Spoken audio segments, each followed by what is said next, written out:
आज हमारी adobe Illustrator जो CS6 है इसकी फर्स्ट क्लास है आज हमारी। और इसमें हम जो है न्यू डॉक्यूमेंट ओपन किस तरीके से करना है, उसके अंदर क्या क्या चीज़ें आती हैं वो देखेंगे। और उसके अंदर कुछ एक दो टूल्स हम जो मेन है वो हम पढ़ेंगे, ठीक है। आप देखें जिस तरीके से आपने फोटोशॉप को देखा होगा, फोटोशॉप के साइड पे आपको टूल्स नजर आ रहे होते हैं, इसी तरीके से ये सेम जो है इलिस्ट्रेटर के भी आपको वही टूल है, ठीक है। ये देखें, एक मूव टूल, सिलेक्शन टूल जैसे आपने पढ़े थे, magic wand tool, pen tool, rectangle, text, line.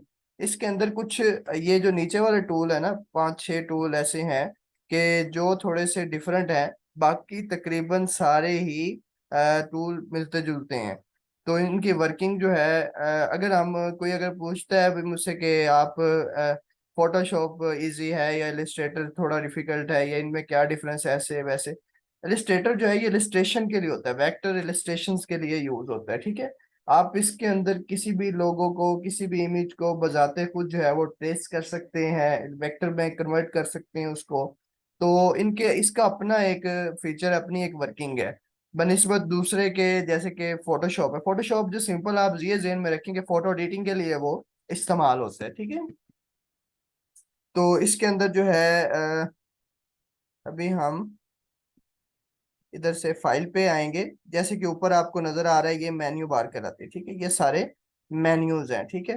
जैसे कि फोटोशॉप में या कोरोडा में आपको बताया गया था मेन्यू सारे। और ये साइड पे जो आपको लेफ्ट साइड पे टूल्स नजर आ रहे हैं, ये इसके टूल्स कहलाते हैं, इनके थ्रू हम वर्किंग कर सकते हैं। ये एरोज पे क्लिक करेंगे, ये टूल्स आपके एक लाइन में आ जाएंगे, इस तरीके से टू रोज में हो जाएंगे, ठीक है, कॉलम्स में हो जाएंगे। तो ये कर सकते हैं, ठीक है। अब न्यू डॉक्यूमेंट ओपन करने के लिए, अच्छा, फोटोशॉप में क्या होता था कि आप न्यू लेयर ओपन करते थे, एक डॉक्यूमेंट ओपन करते थे तो उसके अंदर लेयर्स होती थी। इसके अंदर आपके दोनों फीचर्स हैं। इसके अंदर नई लेयर आपको नई से नहीं बनानी पड़ेगी, बल्कि ऑटोमेटिकली न्यू लेयर बनती जाएगी, ठीक है। उसके अंदर तो न्यू लेयर बनाएं और काम करें, ट्रेस करें, बनाएं, इसके अंदर ऑटोमेटिकली ये सारे फीचर्स मौजूद हैं। आप फाइल पे क्लिक करेंगे और फाइल पे क्लिक करने के बाद पहले नंबर पे लिखा है न्यू। आप न्यू डॉक्यूमेंट पे कंट्रोल+N, इसकी शॉर्टकट कमांड है न्यू की। आप न्यू पे क्लिक करेंगे तो आपके सामने ये न्यू डॉक्यूमेंट का डायलॉग बॉक्स शो हो जाएगा, ठीक है। जिस तरीके से आप फोटोशॉप के अंदर आप अपने डॉक्यूमेंट का साइज, ओरिएंटेशन वगैरह सेलेक्ट करते थे, सेम इसी तरीके से अब आप इसके अंदर भी वही चीज सेलेक्ट करेंगे। फॉर एग्जाम्पल इधर डॉक्यूमेंट का टाइटल पूछ रहा है, कोई भी नेम लिख दें आप। उसके बाद आपको किसके लिए चाहिए ये, आप इधर वेब के लिए, प्रिंट के लिए, डिवाइस के लिए, मुख्तलिफ इसके इधर ऑप्शंस हैं प्रोफाइल के, आप इधर प्रिंट पे ही रहने दें, ठीक है। उसके बाद नीचे वो शो कर रहा है कि आपके नंबर ऑफ आर्ट बोर्ड कितने चाहिए, ठीक है। ये आप जैसे डॉक्यूमेंट होता है ना, वहां पे आता था कि एक वक्त में आप कितने डॉक्यूमेंट ओपन करना चाहते हैं। तो हमने इधर आर्ट बोर्ड होता है यहाँ पे, ठीक है। इधर इलिस्ट्रेटर के अंदर आपके सामने एक आर्ट बोर्ड शो होगा, डॉक्यूमेंट नहीं होगा, ठीक है। आर्ट बोर्ड आप कितने ओपन करना चाह रहे हैं एक वक्त में, एक करना चाह रहे हैं या एक से ज्यादा करना चाह रहे हैं, वो यहाँ से सिलेक्ट कर सकते हैं, ठीक है। अपनी मर्जी के हिसाब से जो भी आप जितने रखना चाहें, आपके वर्किंग पे डिपेंड करेगा। तो अभी एक ही रहता है। उसके बाद इसकी आर्टबोर्ड की कॉलम्स और स्पेसिंग है, इसको भी हम डिस्कस नहीं करेंगे, बाद में देखेंगे। उसके बाद साइज आ जाता है, वही जैसे कस्टम साइज दिए होते हैं, letter legal, A4 A3, B4 B3 ETC। तो इधर कोई भी अपनी मर्जी के हिसाब से आप A4 फॉर एग्जाम्पल सेलेक्ट कर लेता हूँ, वो आ जाता है, ठीक है। उसके बाद अगर आप आर्टबोर्ड की बात करें तो नॉर्मली जो ट्रेसिंग या वो चीजें होती हैं वो A3 पे होती हैं, ठीक है। जो भी आपको अगर कोई क्लाइंट या कोई कार्टून इस तरह से वेक्टर ट्रेसिंग के लिए कोई भी डाटा अगर सेंड करता है, तो वो आपको ये कहता है कि आप A3 लैंडस्केप को लैंडस्केप करके उसके अंदर या पोर्ट्रेट के अंदर इसको डिजाइन करके दें, तो वो A3 नॉर्मली यूज होगा, ठीक है। तो वो बाद में इसको सिलेक्ट कर सकते हैं आप। उसके बाद अपनी मर्जी के मुताबिक हाइट और विड्थ देनी है, तो इधर आप अपनी मर्जी के मुताबिक भी हाइट और विड्थ सेलेक्ट कर सकते हैं, ठीक है। जैसे कि बताया था उधर आपको फोटोशॉप में इंचेस में काम करना है, यहाँ पे आप पॉइंट्स में भी कर सकते हैं, और इंचेस में क्लिक करें तो इंचेस में भी काम कर सकते हैं, ठीक है। आप इंचेस भी रखें इधर से, इंचेस में ही इसको लेके चलें, ठीक है। उसके बाद ओरिएंटेशन, ओरिएंटेशन का मतलब होता है सिमत। यानी कि एक होता है पोर्ट्रेट, ऊपर से नीचे जो है, जिसकी लंबाई जो है ना वो हाइट जिसकी ज्यादा होती है वो पोर्ट्रेट में होता है। और जिसकी दाएं से बाएं बाएं जो है वो अगर ज्यादा हो तो वो लैंडस्केप में होगा, ठीक है। तो यहाँ से ओरिएंटेशन चेंज कर लें। ये ब्लीड होती है, एक ब्लीड होती है। ब्लीड का मतलब क्या होता है कि जैसे कोई आपने विजिटिंग कार्ड बनाया है या कोई आपने कोई भी ऐसा डिजाइन क्रिएट किया है, तो कोई आपको कहते हैं, क्लाइंट कहता है कि मुझे इसको ब्लेड भी लगा के दें, उसे अगर ब्लेड का पता है तो फिर आप जो ब्लेड लगाएंगे, ब्लेड क्या होता है, एक्स्ट्रा स्पेस होता है, एक्स्ट्रा मार्जिन होता है, ठीक है। और ये लाइट सा कलर होता है, बिल्कुल जैसे ब्लैक को आप 10% या 20% कर देना, इस तरीके से लाइट सा कलर होगा ब्लेड का। तो ये ब्लेड आपकी ऐड हो जाएगी, जैसे कि पेज के साइड पे आपको अलहदा से एक बॉर्डर शो होगा, वो ब्लेड कहलाएगी, ठीक है। वो बिल्कुल लाइट और ट्रांसपेरेंसी उसकी कम हो गया, ऑटोमेटिक होगा, और वो एक प्रोफेशनल सा लुक देगा आपको, ठीक है। तो यहाँ पे आप वो ब्लेड जो है ना ऐड कर सकते हैं, यहाँ वो ऑप्शन आपको बताया जा रहा है, ठीक है ना। तो अगर इधर एडवांस में आए तो यहाँ पे वो कलर मोड्स के बारे में बता रहा है। CMYK के है, आप RGB को सिलेक्ट कर देंगे, ठीक है, CMYK। अब ये देखें, अगर मैंने RGB के क्लिक किया ना तो ऊपर वो एरर शो कर रहा है। इसका इसका मतलब क्या है कि ऊपर आपने वो कह रहा है कि इधर आपने प्रोफाइल जो है वो प्रिंट की सिलेक्ट की हुई है, और आप प्रिंट की प्रोफाइल के अंदर जो है आप कह रहे हैं कि आप RGB कलर यूज करेंगे। तो जाहिर बात है कि प्रिंट के अंदर RGB कलर तो यूज नहीं होते ना, प्रिंट के अंदर तो CMYK के कलर यूज होंगे। तो आपको अगर प्रिंट के लिए चाहिए तो CMYK यूज करेंगे, अगर RGB करना है तो इधर से आप प्रोफाइल जो है कोई और रखें, ठीक है। जैसे कि अगर आप वीडियो या फिल्म या डिवाइसेस या वेब वेब रख दें। अब जैसे वेब पे मैंने क्लिक किया तो देखें वो हो गया। अगर यहाँ पे मैं वीडियो एंड फिल्म पे क्लिक करता हूँ तो उस हिसाब से हो गया, ठीक है। तो आप अगर प्रिंट पे ही रहते हैं तो प्रिंट में रहते हुए CMYK के ही इधर सिलेक्ट करेंगे, ठीक है। उसके बाद इधर आ जाते हैं रेस्टर इफेक्ट। ये आपने इसकी जैसे रेजोल्यूशन मैंने बताई थी फोटोशॉप के अंदर, ये आप इसे हाई रहने दें, ठीक है। इसको हाई रहने दें, इसकी रीजन ये होती है कि आपको पिक्सल जो अच्छे तरीके से सारे इसके क्लियर जो है ना नजर आने चाहिए वेक्टर में।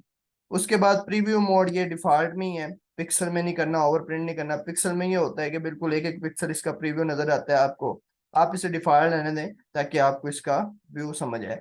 ये आप इसकी जब डॉक्यूमेंट को ओपन करके देखेंगे और इसके वर्किंग देखेंगे तो फिर आपको इसका बखूबी पता चलेगा कि इसमें कहना क्या चाह रहा है, जब कोई भी इसके अंदर इमेज सेव करेंगे या कोई भी आप ट्रेसिंग करेंगे या कोई भी वेक्टर ड्रा करेंगे, ठीक है। अब ये सारा मैंने कर लिया। अब इधर मैं ओके पे क्लिक कर दूंगा। जैसे ही ओके पे क्लिक करूंगा देखें मेरे सामने जो है एक आर्ट बोर्ड जो है A4 साइज का ओपन हो गया, ये लेटर साइज का, ठीक है जी।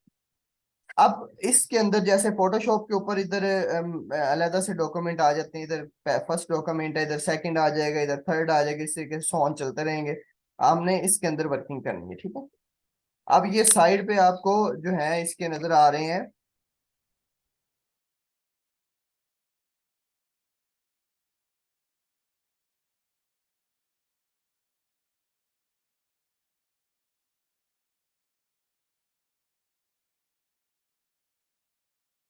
इसके जो साइड पे आपको राइट साइड पे नजर आ रहे हैं, ये इसके देखें इधर, ये कलर्स हैं। उसके बाद ये कलर गाइड दी हुई है यहाँ पे। उसके बाद नीचे ब्रशेस हैं। ये मुख्तलिफ इधर जो है ना आपको आउटलाइन का स्टाइल बताया, स्ट्रोक वगैरह जैसे लगाते हैं।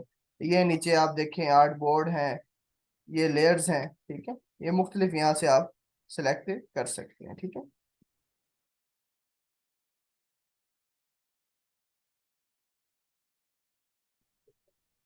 अच्छा, यहाँ पे अब जो है आप मैं इधर कोई भी आप रेक्टेंगल बनाते हैं, ये रेक्टेंगल टूल और वो जो है सारा वही बताया हुआ, ठीक है। ये हम राइट साइड वाले जो मेन्यूज है ना इनको हम डिटेल के साथ जो है देखेंगे फिर। अभी हम इधर रेक्टेंगल बनाते हैं, रेक्टेंगल बना के ये सिलेक्शन टूल और डायरेक्ट सिलेक्शन टूल इन दोनों का आपस में डिफरेंस देखेंगे आज के लेक्चर में, ठीक है। अच्छा, अब मैं यहाँ पे जो है रेक्टेंगल बनाने के लिए जैसे कि आपको बताया है कि रेक्टेंगल टूल है, रेक्टेंगल टूल पे आप क्लिक करें, ठीक है। तो रेक्टेंगल टूल सेलेक्ट हो गया। इसको अगर क्लिक करके रखेंगे, माउस का लेफ्ट क्लिक, बाएं वाला क्लिक आप अगर इसके ऊपर करके रखें तो आपको जो है और भी ऑप्शन शो हो।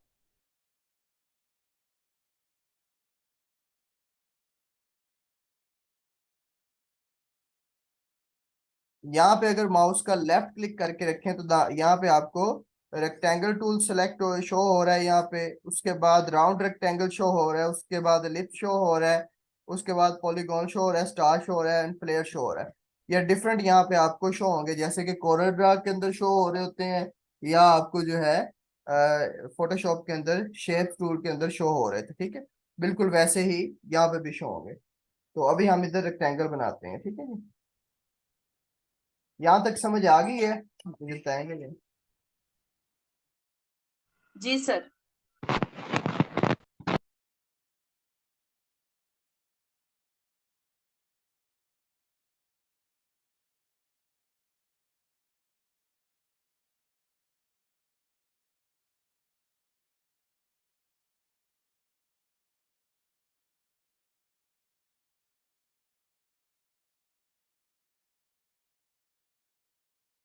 अच्छा, यहाँ पे अब मैं इधर रेक्टेंगल पे क्लिक किया मैंने। माउस का जैसे आप फोटोशॉप के अंदर या कोरोड्रा के अंदर बनाते हैं, सेम उसी तरीके से आपने ड्रा करनी। यहाँ पे मैंने ड्रा कर ली रेक्टेंगल, ठीक है। लेफ्ट क्लिक करके रखें, माउस का लेफ्ट क्लिक करके जितना आपने ड्रा करना है उतनी ड्रा करना, ये रेक्टेंगल बन गया आपके। अब ये रेक्टेंगल ड्रा होगी तो इधर नीचे देखें कि जैसे कि फोटोशॉप के अंदर आपको दो कलर शो होते थे, एक फोरग्राउंड कलर और एक बैकग्राउंड कलर। फोरग्राउंड कलर होता था ऊपर वाला, बैकग्राउंड कलर होता था नीचे वाला। इसमें भी आपको दो तरह के कलर शो हो रहे हैं, ऊपर एक व्हाइट शो हो रहा है, नीचे ब्लैक शो हो रहा है। लेकिन इसके अंदर जो फोरग्राउंड कलर है वो आपका अंदर वाला फिल होगा, यानी कि ऑब्जेक्ट के अंदर जो आपने कलर फिल करना है ना वो वाला होगा। और जो बैकग्राउंड कलर है वो आपकी स्ट्रोक का कलर होगा। यानी कि अभी देखें कि आपको ये ब्लैक नजर आ रहा है ना राउंड पे, तो ये इसका स्ट्रोक का कलर ब्लैक है। तो अगर मैं अंदर वाला कलर फिल जो कलर है वो वाइट है, तो इसको मैं डबल क्लिक अगर करता हूँ वाइट के ऊपर, तो जैसे फोटोशॉप के अंदर आपको कलर शो होते थे, तो यहाँ पे भी आपको डिफरेंट कलर शो हो रहे हैं। तो मैं ये आपको बार बार फोटोशॉप और ये दूसरे सॉफ्टवेयर के जो करवाए उसके नाम क्यों ले रहा हूँ, ताकि आपको वो रिवीजन हो जाए कि हाँ ये कोई हम डिफरेंट चीज नहीं पढ़ रहे, बल्कि वही चीज को हम रिपीट कर रहे हैं, ठीक है। इससे क्या होगा कि आपका फोटोशॉप का काम भी रिपीट हो रहा है, थोड़ा बहुत कोरोड्रा का भी हो रहा है, और साथ आपका इलस्ट्रेटर भी होता जाएगा, ठीक है। तो ये इसके एडवांटेज है आपको, साथ साथ मैं इसलिए बता रहा हूँ जैसे फोटोशॉप में हमने पढ़ा था। तो अगर यहाँ से मैं इसको रेड सा कलर कर देता हूँ, ओके कर देता हूँ, तो देखें ऑटोमेटिकली वो रेक्टेंगल जो बनाई उसका कलर रेड हो गया। हमें कोई अलग से शॉर्टकट कमांड उसकी प्रेस नहीं करनी पड़ी, कोई फिल नहीं करना पड़ा उसे हमने। जैसे कि फोरग्राउंड कलर की शॉर्टकट कमांड होती, क्या बताई थी, कंट्रोल प्लस बैक स्पेस या आल्ट प्लस बैक स्पेस है, ये थी ना? किसी को याद है फोरग्राउंड कलर की शॉर्टकट कमांड? जी। ये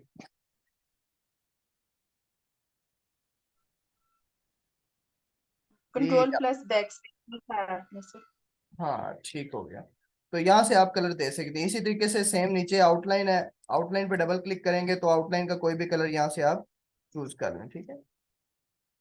और ओके कर दें, ये सिंपल मेथड हो गया, ठीक है। अच्छा, अब दूसरा इसे अनडू करना है। अनडू की शॉर्टकट कमांड है कंट्रोल प्लस जी, ठीक है।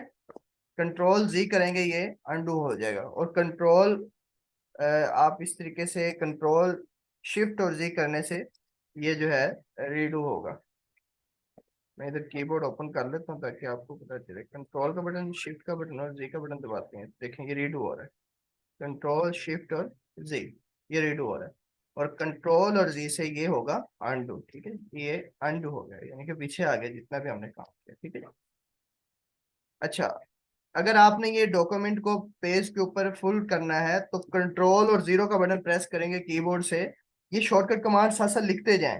कंट्रोल और जीरो का प्रेस करेंगे बटन तो ये कीबोर्ड, ये जो आपका आर्ट बोर्ड है ये फुल स्क्रीन पे शो हो जाएगा। यानी कि अगर आप किया हो, डाउन किया या जूम किया हुआ है, फॉर एग्जाम्पल इसे मैं जूम कर देता हूँ कंट्रोल और प्लस की से।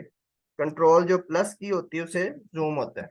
कीबोर्ड से कंट्रोल का बटन और ऊपर साइन जो प्लस का दिया हुआ है ना, जीरो के आगे माइनस है, माइनस के आगे प्लस है, कीबोर्ड के ऊपर देखें अगर आप, तो अगर प्लस का साइन क्लिक करेंगे जूम हो गया, अगर माइनस पे क्लिक करेंगे तो जूम ये कम होता जाएगा, जूम ज्यादा करने के लिए और कम करने के लिए।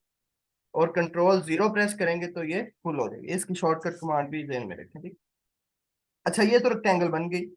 अच्छा, दूसरा रेक्टेंगल बनाने का एक और तरीका है कि आप सिंपल जब रेक्टेंगल टूल को सेलेक्ट कर लें तो आप यहाँ पे आर्ट बोर्ड पे अपने आके सिर्फ क्लिक करें। माउस का लेफ्ट क्लिक जो है सिर्फ करना है आपने। यहाँ पे वो आपसे पूछेगा आपने इसकी हाइट और विड्थ जो है ना वो क्या रखनी है, ठीक है। इधर अपनी मर्जी के मुताबिक आप हाइट और विड्थ जो है वो सेलेक्ट कर सकते हैं, ठीक है।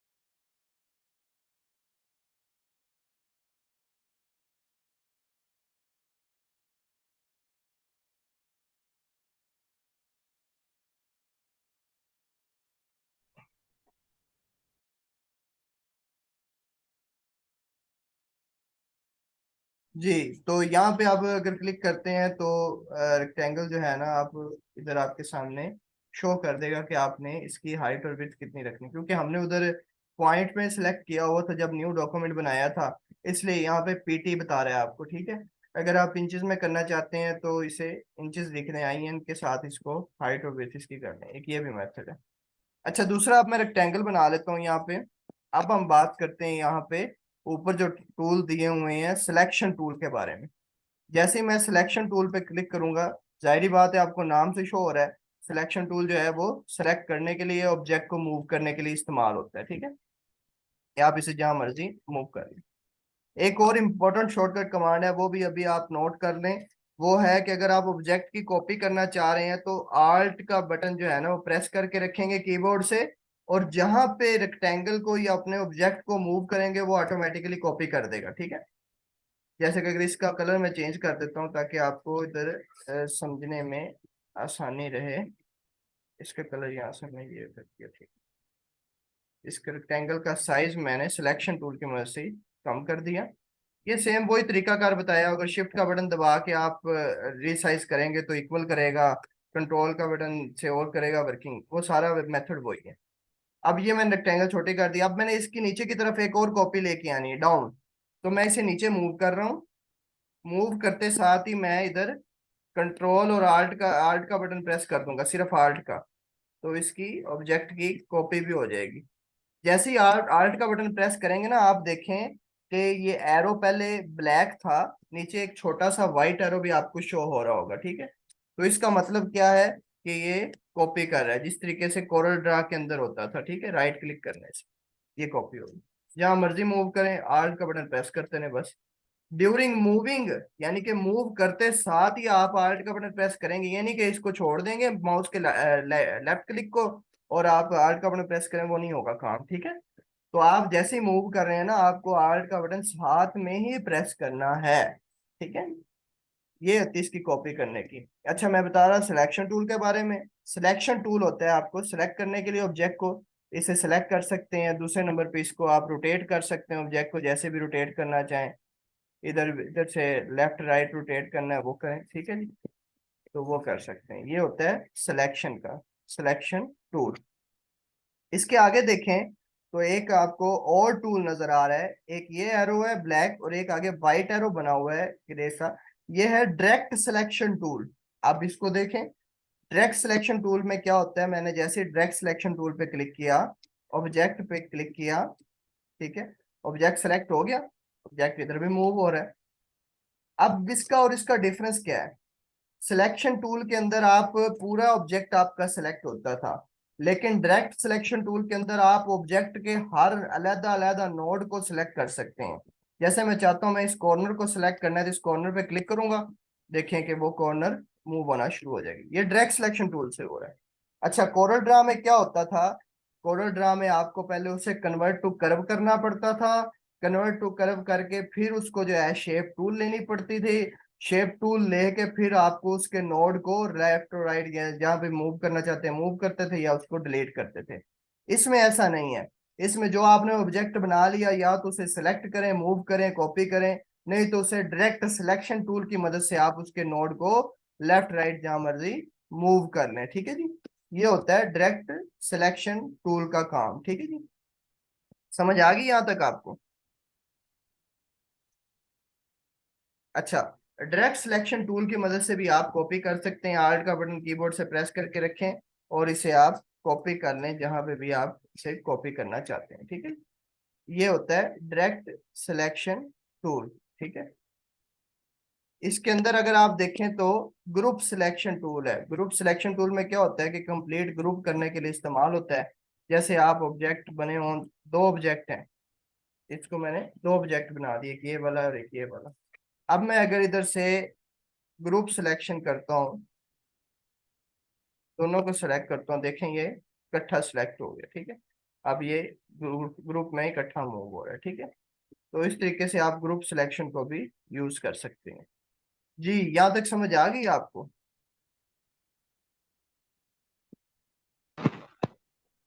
जी सर, आई है। अच्छा, आज काफी अच्छा। मैंने हाँ काफी है। आज मैंने जो आपको पढ़ाया है न्यू डॉक्यूमेंट के बारे में पढ़ाया है। न्यू डॉक्यूमेंट ओपन कैसे करना है, कंट्रोल+N उसकी शॉर्टकट कमांड है। नहीं तो आप इधर फाइल मेन्यू पे आए और यहाँ से न्यू डॉक्यूमेंट ओपन कर लें। न्यू डॉक्यूमेंट ओपन करने के बाद उसके अंदर ऑब्जेक्ट बनाना है, कोई भी रेक्टेंगल सेलेक्ट करें और उसके आप सिलेक्शन टूल की मदद से आप उसको ड्रा करें।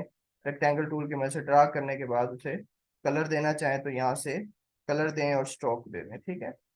और फिर उसकी कॉपी करनी है तो आल्ट का बटन प्रेस करके रखें, उसकी कॉपी कर सकते हैं। अनडू करने की शॉर्टकट कमांड कंट्रोल+Z बताई है। रीडू करने की शॉर्टकट कमांड कंट्रोल+Shift+Z बताई है। और उसके बाद आपको डायरेक्ट सिलेक्शन टूल के बारे में मैंने बताया है। डायरेक्ट सिलेक्शन टूल का क्या काम है और सिलेक्शन टूल का क्या काम है, ठीक है। ये हमने इसके अंदर चीजें पढ़ी हैं और थोड़ा सा इलस्ट्रेटर का हमने इंट्रोडक्शन पढ़ा है। ये जी हमारा आज का लेक्चर था, ठीक है। कल हम जो है नीचे जो मैजिक वांड टूल दिया हुआ है, लेसो टूल है, ये सारे वही टूल हैं जो फोटोशॉप में थे, इसको भी मैं बता दूंगा आपको। हम पेन टूल को कल मजीद देखेंगे, ठीक है। तो ये लेक्चर चलिए, अब किसी का कोई क्वेश्चन है तो वो